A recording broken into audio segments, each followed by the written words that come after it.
नमस्कार, प्रणाम, पहला स्वागत आप सभी का एक बार फिर से। आप देख रहे हैं आपका अपना यूट्यूब चैनल चारों और मैं मासूम उत्तराखंड से नितिन भंडारी। हमारे घर पर जो कथा चल रही है शिव महापुराण कथा ज्ञान यज्ञ का, उसका आज 9वां दिवस है। 30 तारीख को भंडारा है और काफ़ी सुंदर कथा है। आप देख भी रहे होंगे, सुन भी रहे होंगे। और मैं आज आपको अपने म्यूजिशियन और हमारे आचार्य जी और हमारे जो नित्य पूजा कर्म में साथ देते हमारे गुरुजी ने इंट्रोडक्शन करवाऊंगा और थोड़ी बहुत जो कथा का अंश होगा वो भी मैं आपको दिखाने की कोशिश करूँगा।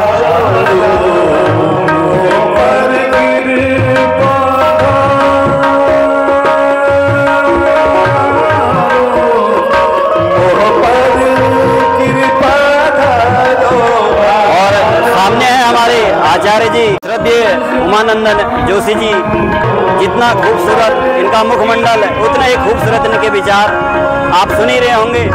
और यहाँ पर साथ दे रहे हैं हारमोनियम पर श्रीमान हिमांशु कांडपाल जी और तबले पर साथ दे रहे हैं पवन जोशी जी और बेंजो पर श्री मनोज पाठक जी। काफ़ी सुंदर सुंदर धुन निकाल रहे हैं। बीच बीच में आप देखते होंगे जब कथा चलती है तो काफ़ी सुंदर म्यूजिक इनके द्वारा निकाला जाता है। और साथ में उतना ही खूबसूरत तबला और हमारे हिमांशु कांडपाल जी और आप तक जो आवाज़ को पहुंचा रहे हैं हमारे बाल दत्त शर्मा जी, जो कि आप पूरा यहाँ पर डेकोरेशन और साउंड देख रहे हैं। और हमारे गुरुजी जो नित्य पूजा कर्म में साथ दे रहे हैं हमारे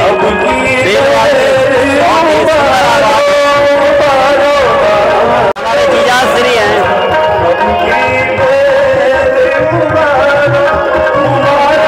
जो हमारे नित्य पूजा कर्म वो हर जगह हमारा साथ दे रहे श्रीमान तिवारी जी, भोजनशाला से लेके मंदिर तक और व्यास पूजन से लेके प्रसादी वितरण तक साथ दे रहे हमारे तिवारी जी।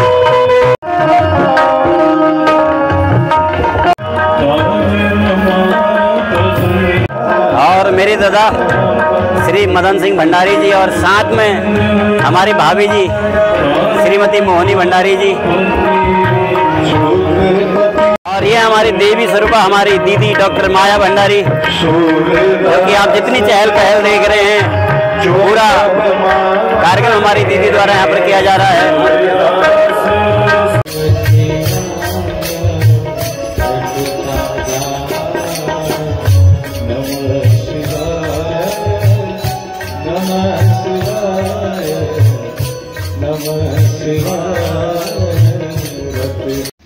अकारण तरुण वरुणालय अखिल ब्रह्माता श्री डॉक्टर माया भंडारी जी, उनकी माता जी वंदनीय लघु भ्राता सपरिवार सहित सपुत्र सहित पुत्री सहित पुत्र वधुओं सहित बहन बहनोई सहित सपरिवार सहित इष्ट मित्र सहित कनिष्ठ चाचा जी के परिवार सहित सभी आदरणीय आयोजन मंडली को व्यासपीठ से मंगल आशीर्वाद प्रणाम एवं जय श्री कृष्ण। इस वैज्ञानिक उपकरण के माध्यम से श्रवण कर रहे उपस्थित भक्तिमती माताएं, पिता तुल्य बुजुर्ग, भ्रातृ बांधव, आने में असमर्थ श्रोतागण, डाल डाल पात पार तक बैठे हुए प्राणीजन, स्वेदज अंडज उद्भिज रायु जलचर थलचर नवचर खग मृग पशु पक्षी स्तनधारी जीवधारी समस्त प्राणी मात्र को व्यासपीठ से प्रणाम। और आप सब माताएं देखिए बिल्कुल देव रूपा होकर के बैठी हैं। हमारे उत्तराखंड की वेशभूषा कितनी सुंदर है। इजा कलश यात्रा में हमारी सारी माताएं यही वेशभूषा में थी, जितनी माताएं थी। तो वहां जो अन्य दर्शन करने वाले आए थे उन्होंने रास्ते छोड़ दिए कि कहाँ से आगे देवांगनाएं, कोई ऊपर हिमालय से तो नहीं आ गए। और फिर हम भजन नारायण नारायण गा रहे थे, तो सारे रास्ते से हट गए, सब दूर से वीडियो बना रहे हैं और नृत्य गान चल रहा है। हमारे अभी गंगोत्री में कथा हो रही है, तो उसके मुख्य यजमान परिवार आए हुए हैं, श्री तारानाथ कौटिल्य जी, उनकी श्रीमती जी, उनके छोटे भाई साहब की बहू जी ईजा वहाँ भी यजमान थे, तो आप इसके साक्षी हैं। तो सबने रास्ते छोड़ दिए ऐसा, सब इधर उधर, और बद्रीनाथ जी के दर्शन बड़ी कृपा से प्राप्त होते हैं। और हमको वहाँ के जो मठाधीश, जो धर्माधिकारी थे, वो अंदर ले गए। अंदर लेकर के जहाँ टाटा बिरला अंबानी तक को प्रवेश नहीं होता, वहाँ पर हमें बैठाया गया। हमने वहाँ विधि विधान से भगवान बद्रीनाथ जी की पूजा की और हमें फिर द्वार पर छोड़ा गया। ये सब कृपा किसकी? बोले बद्र विशाल भगवान की। ये हमारे वेशभूषा की, जो हमने वस्त्र पहने थे, हमारी माताओं ने जो वस्त्र पहने थे, इस प्रकार से जितने बाहर से आए हुए यात्री थे सबने रास्ते छोड़ दिए। बड़े बड़े लोग देखने लग गए कि ये हो क्या रहा है, ये कहाँ से? तो ये हमारी वेशभूषा बड़ी, हम हैं ही देवभूमि में हम पैदा हुए हैं, तो देवताओं के अंशस्थ हैं। और उत्तराखंड में हमारा जन्म, हिमालय की गोद में हमारा जन्म।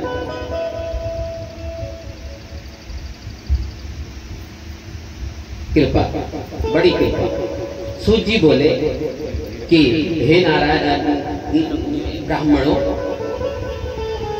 एक बार की बात है, नारायण के नाम वाले भगवान विष्णु के अंश बद्रिकाश्रम में तप कर रहे थे, नर और नारायण। ध्यान से सुनिए, बद्रीनाथ जी में तप कर रहे हैं। पूजन करने के निमित्त उन दोनों ने भगवान शंकर जी का पूजन किया। अब जो चीजें आपको बद्री विशाल, यदि आप गए हैं तो हम आपको आदि केदार और केदारनाथ जी दोनों की महिमा बता रहे हैं।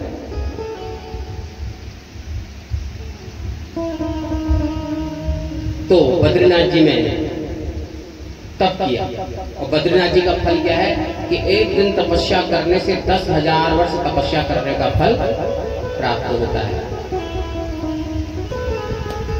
पहाड़ा ठंडो पानी, सुनी कति मीठी वाणी। पहाड़ा ठंडो पानी, सुनी कति मीठी वाणी। छोड़ने लागे छोड़ने लागे। पहाड़ा ठंडो पानी, सुनी कति मीठी वाणी।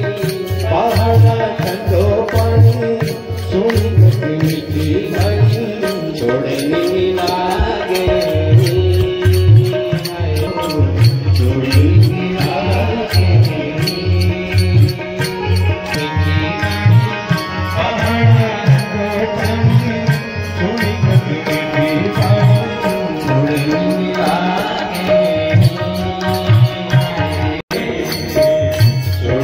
लागे।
पहाड़ा ठंडो पानी।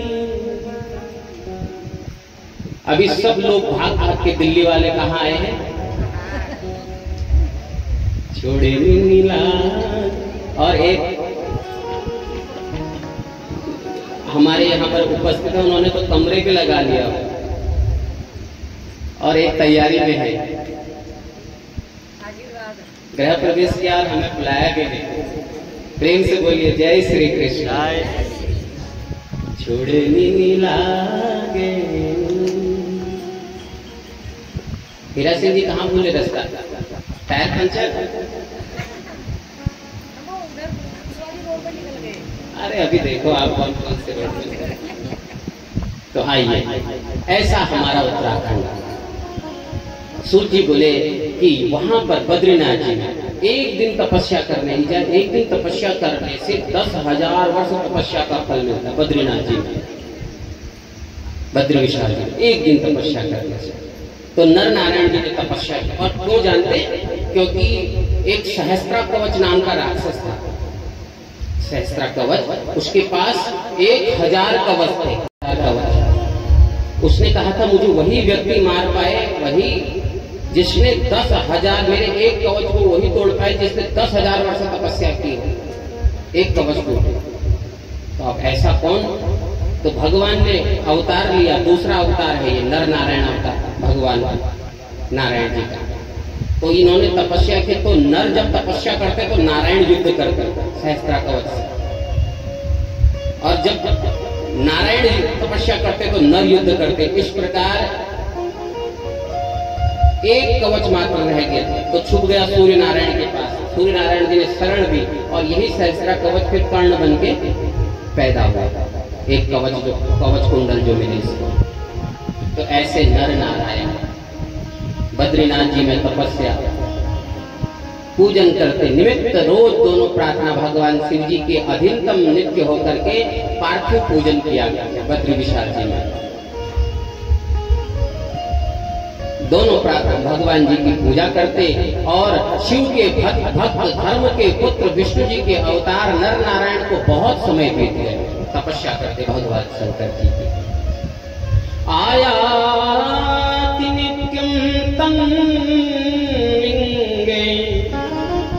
भक्ताधीन तया शिव। भक्तों के अधीन कौन है? भगवान शंकर। कोई भी भगवान को भजता है तो भगवान भाते।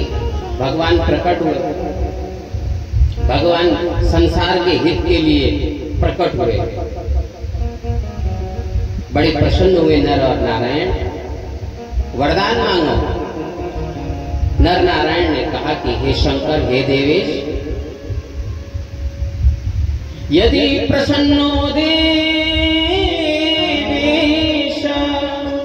यदि देयो वरस्वया स्थियतां स्वयं रूपेण पूजार्थं शंकर स्वयं। जिस रूप में आप अभी हैं इसी रूप में यहाँ प्रतिष्ठित हो जाए, यहाँ रुक जाए। और वैसे भी आप जानते हैं कि ये उत्तराखंड की जो भूमि है ये भगवान शंकर की भूमि है। किसकी भूमि? भगवान शंकर की। केदारखंड कहते हैं इसे। पूरा केदारखंड है। नारायण जी बच्चे बन करके आए तो माता पार्वती ने अपना बेटा समझ के केवल वो भूमि दान दे दी नारायण को, लेकिन है पूरी केदार भूमि भगवान शंकर। कहा कि आप जिस रूप में हैं इस रूप में प्रतिष्ठित हो जाएं बद्रीनाथ जी में। तो भगवान शंकर ने तथास्तु कह करके जैसे थे वहीं पर ही प्रतिष्ठित हो गए बद्रीनाथ जी में। आप कभी बद्रीनाथ तप्त कुंड स्नान किए? तो आपने कहीं पर देखा भगवान शंकर का मंदिर वहां? उसे आदि केदार कहते हैं। कौन सा? आदि केदार। जैसे ही तप्त कुंड से आप ऊपर को जाएंगे, सीढ़ियां जो ऊपर को बनी है बद्रीनाथ जी, इधर को नहीं, बाएं हाथ को नहीं, जहाँ से तप्त कुंड शुरू होता है उन पुल वाले सीढ़ियों में नहीं, यहाँ से तप्त कुंड से ऊपर एक कोने में चंदन लगाने वाले एक पंडित जी रहते हैं, देखा होगा। तो उससे थोड़ा सा ऊपर जाएंगे तो दाहिने हाथ में एक शिवलिंग है मोटे से, आदि केदार। तो वहीं पर नर नारायण जी ने तपस्या की थी और भगवान उसी समय वहीं पर लिंग रूप में प्रतिष्ठित हो गए। बोलिए केदारेश्वर भगवान की। ये आदि केदार है। अब जो स्थित हो गए, उसके पश्चात नर नारायण भगवान का नित्य पूजन करने लगे, शंकर भगवान का, और नित्य अर्चन करने से भद्रिकाश्रम में रहने वाले सभी देवगण जितने थे परम मंगल को प्राप्त हुए।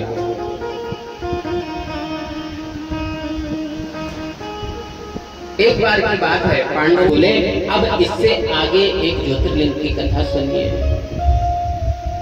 अब हम आपको भीमा शंकर की कथा श्रवण करा रहे हैं। बोले शंकर भगवान की। साक्षात भगवान शंकर के गण के समान भक्त शंकर जी ने यहाँ जिस कारण अवतार लिया वह मैं कहता हूं। हे ब्राह्मणों, ध्यान पूर्वक सुनो। इसी कामेश्वर राजा के समीप शैय पर्वत पर एक राक्षस रहता था जिसका नाम था भीम। क्या नाम था? भीम नाम का राक्षस इस शैय पर्वत पर निवास करता था। इसकी माता का नाम था कैकसी। कैकसी नाम की इसकी माता। और संसार में भय करने वाले कुंभकर्ण को जब रामचंद्र जी ने मार दिया, तब यह राक्षसी ने अपने पुत्र सहित इसी शैय पर्वत पर शरण ली। क्योंकि ये जो कैकसी राक्षसी थी, ये कुंभकर्ण ने विवाह भी नहीं किया था, इससे पुत्र उत्पन्न कर दिया। जब ये कुंभकर्ण रावण का भाई, ध्यान से सुनिए इस कथा को।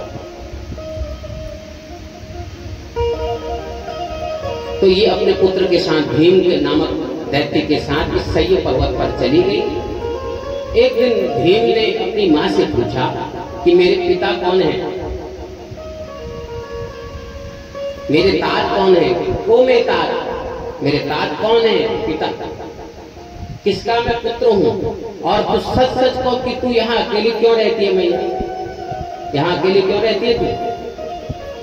सूजी बोले इस प्रकार पूछने पर राक्षसी ने कहा, सुन मैं बताती हूं। उस कैकसी, करकटी भी बोलते थे, कैकसी करकटी, और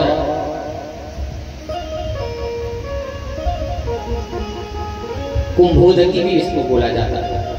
कुंभकर्ण से उदर में पुत्र को धारण किया तो कुंभोदकी भी इसे बोलते थे। तो इस कैकसी करकटी ने बोला कि तेरे पिता रावण के भाई हैं कुंभकर्ण, तो उनका पुत्र है। महाबली भाई सहित रामचंद्र जी ने मार डाला तेरे पिता को,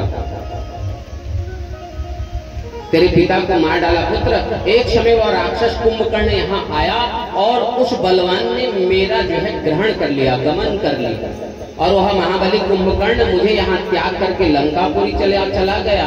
और वह लंका मैंने देखी नहीं आज तक। वो लंका कैसी है? मैं यहीं पर निवास करती हूँ। मेरे पिता कर्कट नाम वाले हैं और माता पुष्कशी है। कर्कट और माता पुष्कशी। मेरे पति का नाम विराट। क्या नाम था?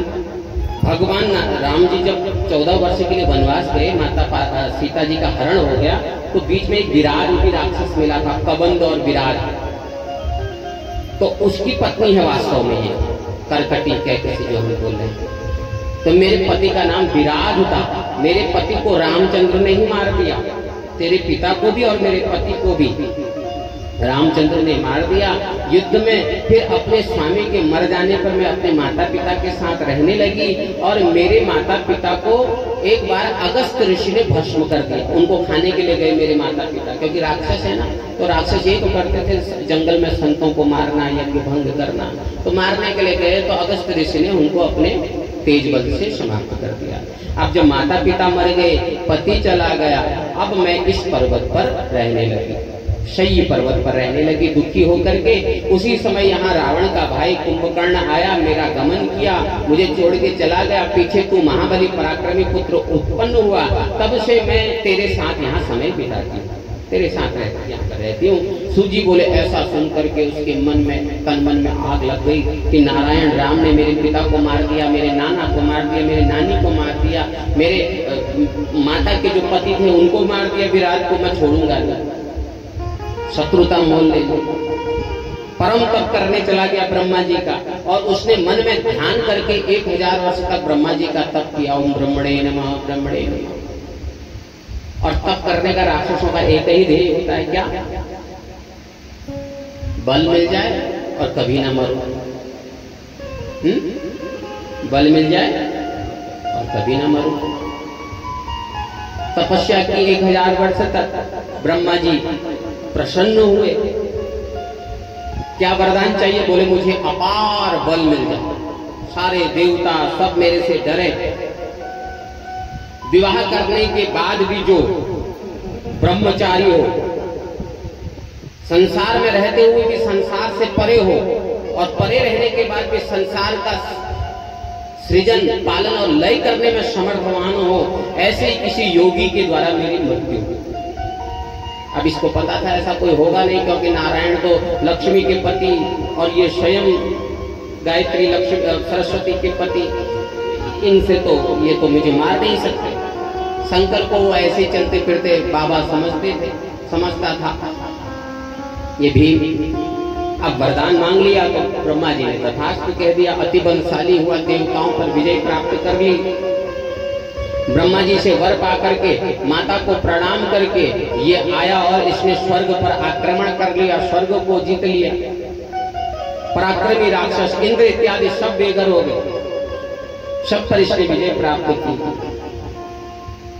और दक्षिण से यात्रा, विजय यात्रा शुरू की। जो धर्मात्मा थे उन कामेश्वर को इसने बंदी बना दिया, युद्ध में बंदी बना लिया और कारागार में डाल दिया। अब कारागार में ही वो कामेश्वर नाम के जो राजा है, वो कारागार में भगवान की तपस्या करने लगे, भगवान शंकर जी की पूजा। कारागार के एक कोने से ऐसे उंगली से मिट्टी को खोद के मिट्टी इकट्ठा की और जल से पार्थु लिंग बना के ओम नमः शिवाय, ओम नमः शिवाय, ओम नमः शिवाय। ओहो, मन ही मन गंगा जी की स्तुति की, मानसिक स्नान कर्म आदि करके शिव जी का पूजन किया।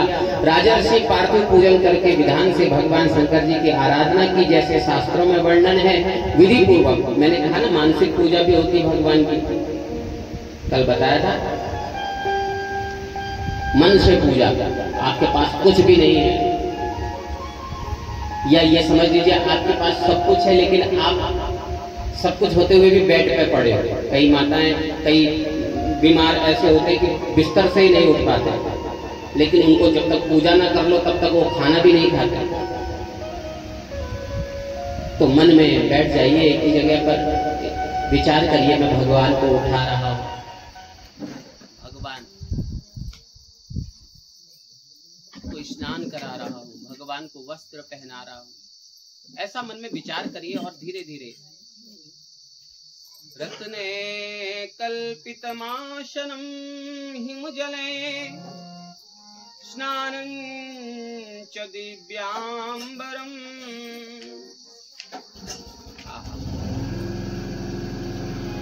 भगवान मेरे द्वारा स्नान स्वीकार कर रहे हैं, ऐसा मन में भाव लाइए और अंत में भगवान से निवेदन करिए, क्या आत्मा तुम गिरजावती सहचरा प्राणा शरीरं गृहं पूजा ते विषयोपभोग रचना निद्रा समाधिस्थिति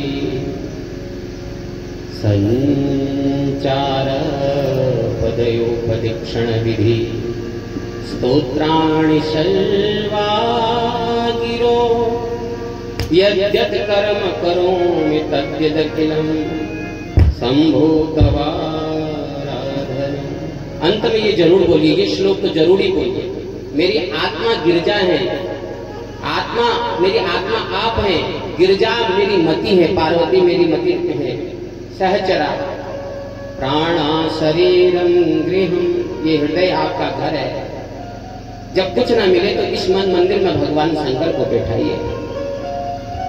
इसी प्रकार वो कामेश्वर नाम का राजा भगवान शंकर की पूजा करता था। उसकी पत्नी नाम था दक्षिणा, वो भी कारागार में अपने पति के साथ भगवान का पूजन करती थी। ये भीम नाम का राक्षस वहां पहुंचा और देखा कि ये राजा पूजा कर रहा है। किसकी पूजा कर रहा है? कौन है ये? कुछ जानता नहीं? मेरे समान बलवान अभी त्रैलोक्य में कोई नहीं है।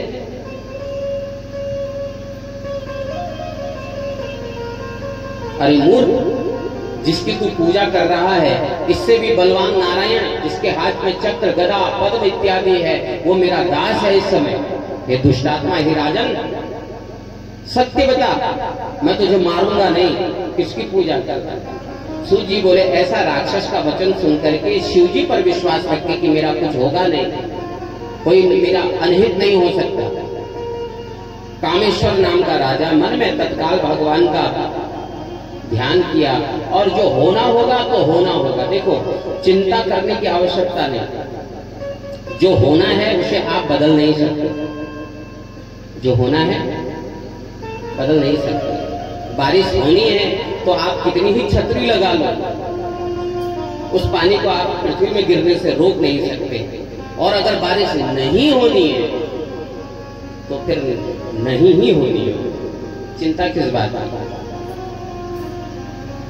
होना है तो हो करके रहेगा। जीवन में अगर चिंता से मुक्ति पानी है तो तीन चीजें। मैं नारायण का रूप हूं, जो होना है उसे मैं बदल नहीं सकता, और जो नहीं होना है वो कभी नहीं होगा। तो चिंता क्यों करनी है? किस बात के लिए चिंता करनी है? तो ये कामेश्वर राजा जो है, दैत्य से उस भीम से बोले कि देख, जिसे तू समझता है, जिसे तू कुछ नहीं समझता, तू उसे कुछ नहीं समझता। जिसे तू कुछ नहीं समझता, तू उसे कुछ नहीं समझता। और जिसे तू नहीं समझता, वह पूरे ब्रह्मांड को समझता। बात आई समझ? कामेश्वर राजा कह रहा है, अरे राक्षस, जिसे तू कुछ नहीं समझता, ब्रह्मा नारायण को तो तू समझता है कि मेरे दास बन गए, और योगी को तू कुछ नहीं समझता, उस महाप्रभु को तू उसे कुछ नहीं समझता, तू उसे समझता ही नहीं। और जिसे तू कुछ नहीं समझता, वो सब कुछ समझता, वो सब जानता है, वो मेरे मन के भाव को भी जानता है। बहुत प्रकार से समझाया कि किस बात का अभिमान है। मृत्यु निश्चित है, तेरी भी मेरी भी, हर किसी की मृत्यु निश्चित है। क्यों व्यर्थ अभिमान करता है? मत कर तू अभिमान रे बंदे, झूठी तेरी शान रे। मत कर तू अभिमान, मत कर तू अभिमान रे बंदे, झूठी तेरी शान रे। मत कर तू अभिमान।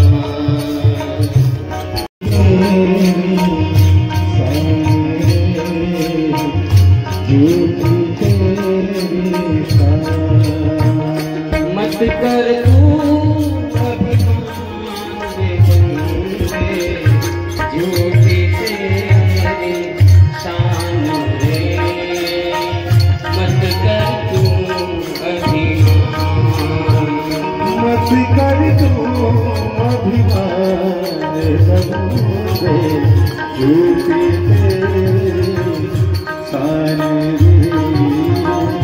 मत कर तो अभिमान।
तो अभिमान। एक जगह सुन रहा था मैं कि एक केवल 2 फीट जमीन के चक्कर में 2 भाइयों का झगड़ा हुआ। 2 फीट की जमीन, छोटे भाई ने बड़े भाई से 2 फीट ज्यादा घेर ली। झगड़ा हुआ, कोर्ट में पहुंच गया, मर गए बेटे। अब वो केस लड़ रहे, साथ में नाती पोते भी लड़ रहे। 2 फीट की जमीन। रहा नामो निशान रे बंदे,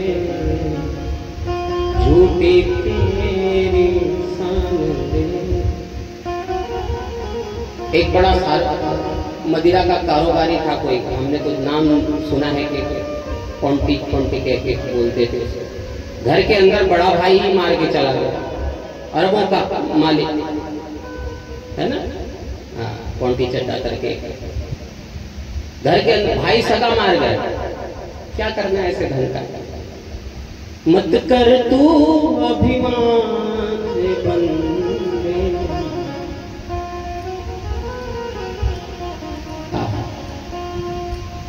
समझाया, नहीं माना तो जिस मिट्टी पर वो कामेश्वर राजा पार्थिव बना रहे थे और उसी मिट्टी को, उस पार्थिव को गदा से प्रहार करने लगा, तो उसी समय भगवान ने भयंकर रूप धारण किया, शंकर रूप धारण किया और त्रिशूल लेकर के प्रकट हो गए और हुंकार ऐसे मारी कि देखते ही देखते पूरा उस भीम का साम्राज्य नष्ट हो गया। वो भीम नष्ट हो गया, सब कुछ नष्ट हो गया, लेकिन उस कामेश्वर राजा को उस समय कुछ भी नहीं हुआ। आकाश मार्ग से देवताओं ने पुष्प वृष्टि की। बोले शंकर भगवान की। नारद जी प्रकट हुए। नारद जी ने भगवान शंकर से निवेदन किया, प्रभु अपने क्रोध को शांत कर ले। हे भूत प्रेतों पर सदा आनंद रमने वाले, हे समस्त त्रैलोक्य को अपने त्रिशूल पर धारण करने वाले, आप सदा शांत रहे, शांत रहे। हे देवताओं को प्रसन्न वर देने वाले, आपसे एक ही प्रार्थना है, इस कामेश्वर पर प्रसन्न होकर के आप इनके निमित्त और भक्तों के निमित्त दुष्टों का नाश करने वाले सदा यहाँ पर सन्निधि करें, यहाँ पर निवास करें। भगवान शंकर ने कामेश्वर राजा को देखा और कामेश्वर राजा को वरदान दिया कि आज से तुम्हारे बनाए हुए इस लिंग पर मैं इस भीम नामक दैत्य का मैंने नाश किया और शंकर रूप धारण करके नाश किया, इसलिए मैं भीमा शंकर के नाम से यहाँ पर प्रतिष्ठित होऊंगा। जो कोई भी जैसा भी बड़े से बड़ा शत्रु हो किसी का, अगर वह सत्य मार्ग पर है, मेरे पूजन करेगा, इस ज्योतिर्लिंग का दर्शन करेगा, बड़े बड़े शत्रुओं का उसका दमन हो जाएगा, नाश हो जाएगा। इस प्रकार भगवान वहां पर भीमा शंकर के नाम से प्रसिद्ध हुए। बोली भीमा शंकर भगवान की।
महागोपाल संत देश हो गया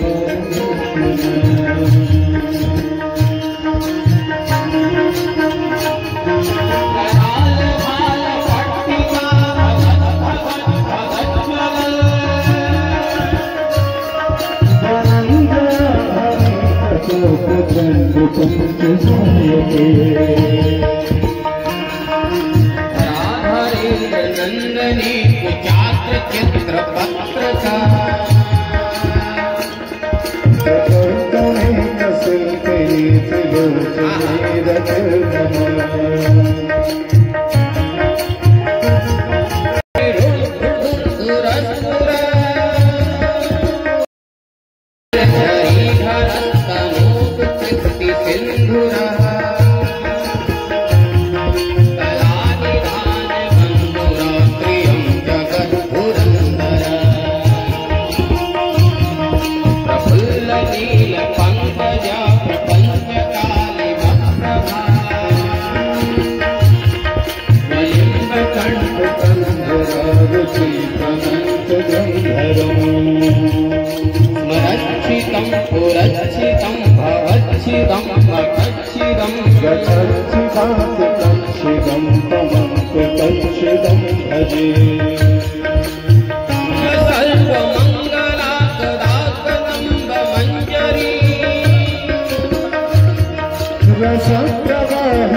न तन से मिलेगा न धन से मिलेगा भोलानाथ तुझको भजन से मिलेगा न धन से मिलेगा न धन से मिलेगा भोलानाथ तुझको भजन से मिलेगा न तन से मिलेगा न धन से मिलेगा भोलानाथ तुझको भजन से मिलेगा न धन से मिलेगा न धन से मिलेगा भोलानाथ तुझको भजन से मिलेगा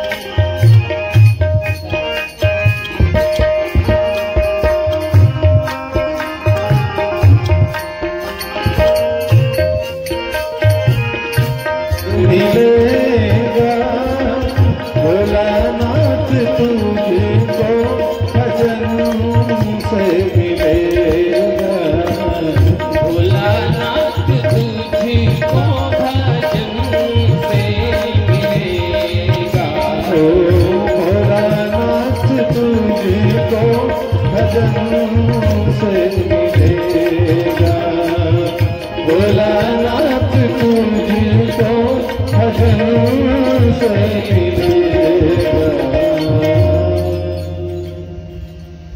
न तन से मिलेगा न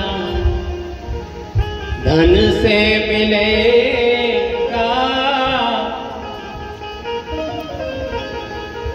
भोलानाथ तुझको भजन से मिलेगा। इसलिए आदरणीय जितना भी हो सके भगवान का स्मरण, नाम जप में बड़ी ताकत।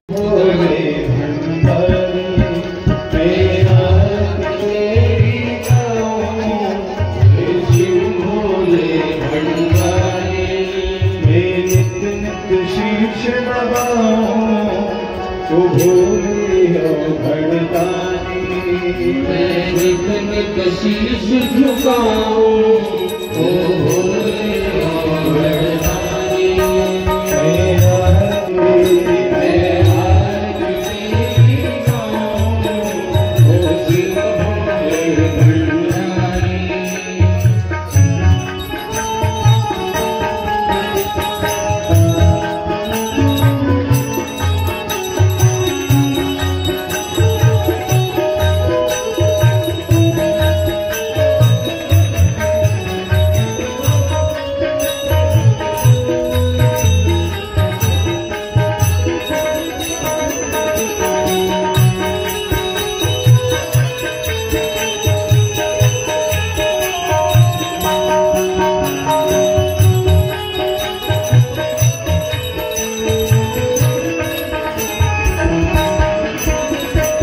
Hare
मरुदस्यावसङ्गृहे अविचितस्य कामफले विश्वे देवाः सभासद इति ॐ विश्वदक्षुरुद विश्वदोन्मुखो विश्वदो बाहुरुद विश्वदस्पाद संबाहुभ्यां समतिसम्पतत्रैढ्यवा भूमि जनयन् देवैकः नानासुगन्धसौस्माणि यथा कालोद्भवानि च वसनान्नति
Vamos